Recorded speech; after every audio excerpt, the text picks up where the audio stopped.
Avez-vous déjà magasiné dans un commerce complètement automatisé, donc sans employés ou sans caisse? C'est un type de magasinage qui suscite de plus en plus d'intérêt. Donc, on est actuellement à la toute nouvelle succursale du marché Alt24, seulement la deuxième à Montréal, qui offre un service un peu hybride. L'application ici, Alt24, puis on a juste à l'approcher. On entend la sonnerie, ça allait dans la porte. On peut rentrer. Mon nom est Jessica, je suis maître franchiseur ici au Québec pour la bannière R24. C'est une mini-épicerie automatisée.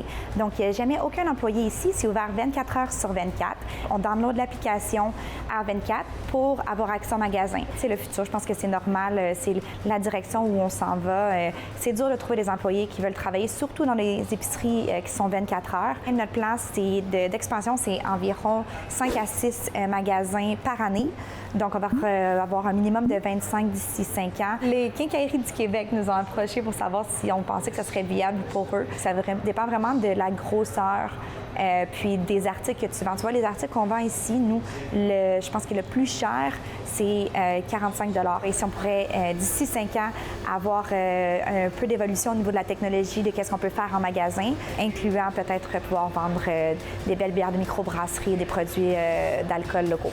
On se trouve maintenant à un couche-tard unique en son genre qui fait partie d'un laboratoire d'innovation de l'Université McGill. C'est un dépanneur qui permet un magasinage sans friction et dont le paiement est effectué directement dans une application.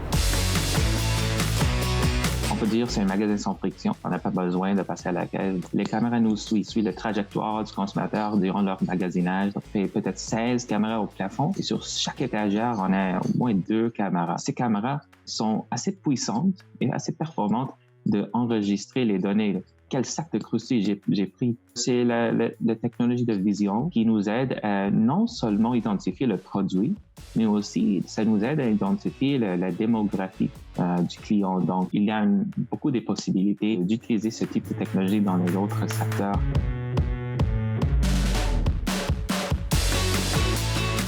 C'est possiblement le magasinage du futur. La notion d'un magasin avec pas d'employés permet d'offrir un service 7/24. Ça répond au fait qu'on a moins de main-d'œuvre, que la technologie s'améliore de plus en plus, donne des opportunités et permet de maintenir les prix ou même éventuellement de les diminuer. Si on doit lancer un horizon, on pourrait parler de 3 à 5 ans avant qu'on retrouve plus de ces commerces-là. Je voulais connaître justement quelles étaient les prévisions possibles pour ces magasins sans caisse. 80% des Québécois étaient intéressés par ce concept. Certains ne voulaient pas utiliser leur téléphone pour magasiner, ils voulaient vraiment garder ça comme une expérience non numérique. Et d'autres ont eu peur qu'il n'y ait pas d'employés qui puissent les aider. Ça pourrait être ce qu'on appelle aussi un modèle hybride. Par exemple, je vais dans un IGA pour le côté boucherie, viande, il y a quelqu'un pour s'occuper de moi. Une fois que j'ai rempli mon panier de produits, tout ce que je veux, c'est passer à la caisse le plus rapidement possible, payer et quitter.